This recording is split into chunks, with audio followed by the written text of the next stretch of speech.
आज हम बात करने वाले हैं एक ऐसे टॉपिक के बारे में जो जितने भी आजकल कपल्स हैं उस बारे में उनको बहुत टेंशन रहती है when they plan to conceive. So आज हम बात करेंगे 5 things which all the couples, all the would be parents should keep in mind before they want to conceive. तो गाइज ये जो मैं टॉपिक आज डिस्कस कर रही हूँ ये इससे आपको इस एडवाइस से 3 फायदे होंगे. सबसे पहला that there'll be ease, there'll be no complications while getting pregnant. Secondly, जो आपकी बेबी की फ्यूचर हेल्थ होगी that would be really really good. And third, your fertility will definitely improve. So guys, the first one is you need to quit smoking and alcohol. मैं आपको ये क्यों कह रही हूँ because smoking और alcohol सबसे पहले तो आपका fertility rate बहुत नीचे गिराता है. और दूसरी बात जो बहुत ही important बात है कि whenever you are smoking and putting alcohol in your body while you're planning to conceive, it gets into the DNA of your baby. So that's like a very very alarming thing. So guys, the next one is that you need to start taking folic acid. Folic acid basically is very very good for your body. It basically helps in better development of the baby, and more than that it is very essential for baby's neural development. मतलब उसके दिमाग के लिए, उसके brain development के लिए folic acid बहुत ज़रूरी होता है.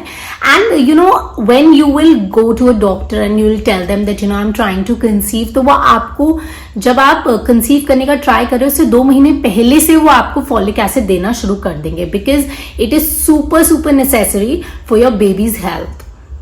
So guys, the next one is that you need to reduce your caffeine intake. मतलब कि कुछ लोग होते हैं जिनको कॉफी पीना बहुत पसंद होता है. They have coffee, they have drinks which have caffeine in them. But I would suggest when you're planning to conceive, तो आप अपना caffeine intake सिर्फ 200 mg per day कीजिए, उससे ज़्यादा मत कीजिए because it is really really harmful for the baby in the future as well. The fourth point, which is a very important point, is that when you're trying to conceive, you need to be very active. As in, you need to exercise regularly. That is at least 30 minutes for 5 days a week, which is not much, guys. आप मतलब अगर आप कोई बहुत heavy exercise नहीं करना चाहते, you should just go for a 30-minute walk once in a day and just do it for 5 days, and you will yourself start feeling healthy. Your fertility rates will definitely go up.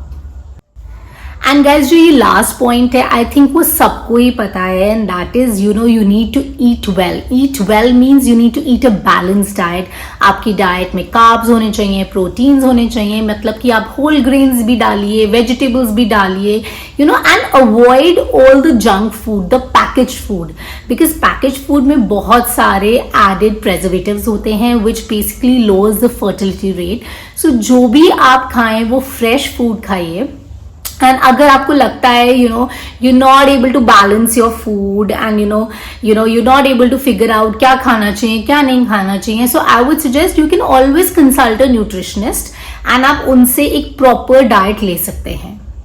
इन 5 चीज़ों का बिल्कुल ध्यान रखेंगे. I am pretty sure your fertility rate will increase and you will be able to conceive without any sort of IVF. And guys, मैं आज के time में सिर्फ यही कहूँगी कि इतनी एडल्ट्रेशन है हर चीज़ में.